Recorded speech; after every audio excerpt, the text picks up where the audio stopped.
Hey everybody, this here's Joe with Finn Parts USA again. We're gonna do another installment of the Finn 101 or the basic Finn Sailor's Guide. And the installment we're doing today is the boom kicker line. This is the Dyneema line that comes off your boom vang, goes down and around the base of your mast and up to the other side of your boom vang. These don't wear out very often, but it's always a good idea to make sure this is in good condition, because when you're running downwind, this is the only thing keeping your boom from just skying and death rolling you. So this is one of those things that needs to be adjusted right. And in a video before, we talked about how to size it off the back, putting your fist on the deck or your fingers up, or possibly a little higher than your fingers, just to make it tight enough for you to duck underneath when you're tacking, but not enough that when you have full vang on, that it's not pulling your boom down when you're downwind or on a good reach. So these are kind of important. So if you order a new one from me, it's going to come with one end already spliced. If you have the standard arms, like I've got the really nice Allen boom and arms on mine that have this really nice cam rollers, and it's a super smooth, really powerful vang. But if you have a standard vang, you only need about a 2-inch loop. If you've got the nice Allens, it needs about a 4-inch loop to go into these ridges, as you can see here, where it just kind of cams over. So you kind of need to specify that with me whenever you order these, but not important. So today I just have a little 2-inch here to kind of show you. So it'll come with one end looped with the nice spindle lock and the splicing done, and then this end is going to just come plain. It's just going to be a piece. The reason for that is these little holes right here, which I don't think you can really see that well on this boat right now. It's just big enough for the Dyneema to come through it. So it can't have a loop. If it already had a loop, it wouldn't fit, and you wouldn't be able to rig it. So you hook one side on, the loop side. Now, running these through these holes is a bear unless you take your mast out. Just expect to, if you're going to replace this line, take your mast out, save yourself so much headache, hassles, and a lot of time, including re-rigging. It's just worth it. So you run around, you go through that hole, you run around the base of just underneath this mast ring, then back out through this hole to this side. And what you're going to want to do is you want to come up, and it really helps if you've got somebody helping you. So you just kind of take whatever's left over, loop it around your connection point, go to the back and have somebody lift up the mast, or have you lift up the mast and get it basically where you want it, and have them hold this loop wherever that point is when you have the back of the mast lifted.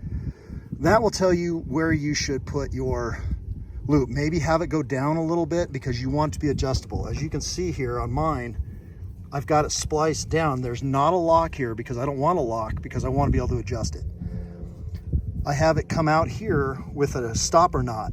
The stopper knot's super important because if something happens in the splice and it starts to slide, this knot's going to stop it, and it's not just going to come unraveled on the race course. And I've got a very exciting downwind run ahead of me. So what you want to do is find that spot and then come down your, let's say your 2 inches, just because you have a normal one, or the 4 inches if you have a nice Allen. And then you start to splice. So this, what you do is you just want to run one inside the other. There's all sorts of videos on YouTube here about splicing Dyneema especially, but it's super easy. Come down quite a bit of a distance. You know, I did mine here. You can come even farther. The further down you go, the more friction you've got. This Dyneema works like a Chinese finger trap that as soon as it tightens down, it really holds on to itself. So you just kind of take your Dyneema, you squish it up so that way, you know, it makes a nice tube. Get yourself some sort of splicing tool. I've got this one that, I don't know where I got it, probably best West Marine or something like that.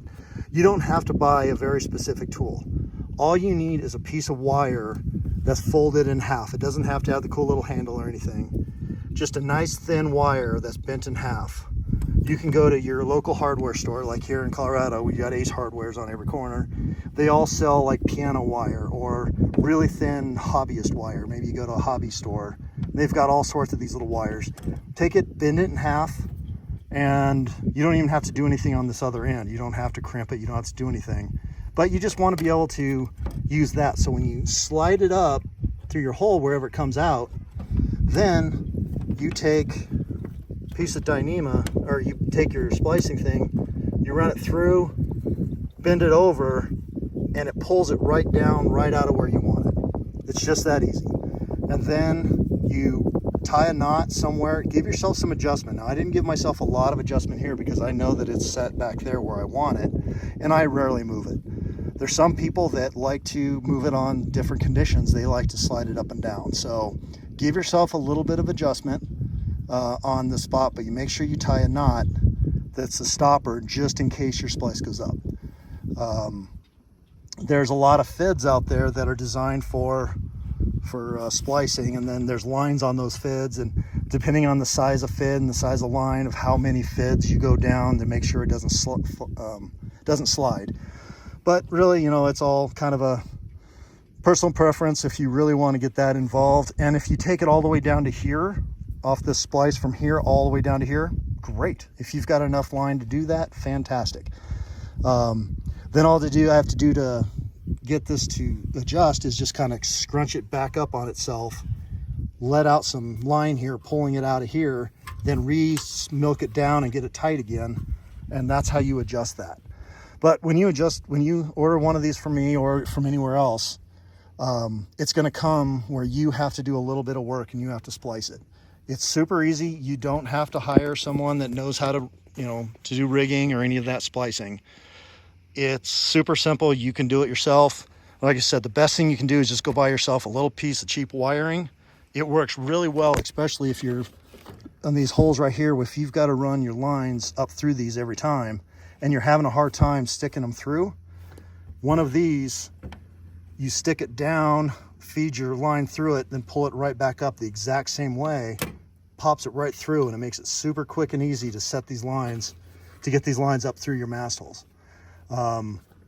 So that's just a trick with that too. But anyway, I just wanted to kind of touch on that because I've had a couple people order these lately, and I just don't want them to get home and look at it and be like, oh my gosh, you only did half the job, and how do I do this? Now I have to hire somebody else. Nah, you don't have to hire anybody. It's super easy. Just go ahead and splice that together, and you'd be surprised on how easy that truly is. So make sure you give yourself some adjustment and a stopper knot just in case it slides out. I've never had one move on me, but there's always that first time.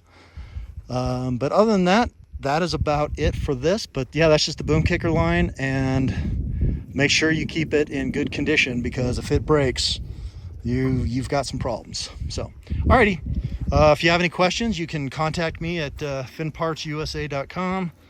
You can get a hold of me and call, text, email, whatever, and I'll do my best to answer your questions. So hope to see you on the water. Bye.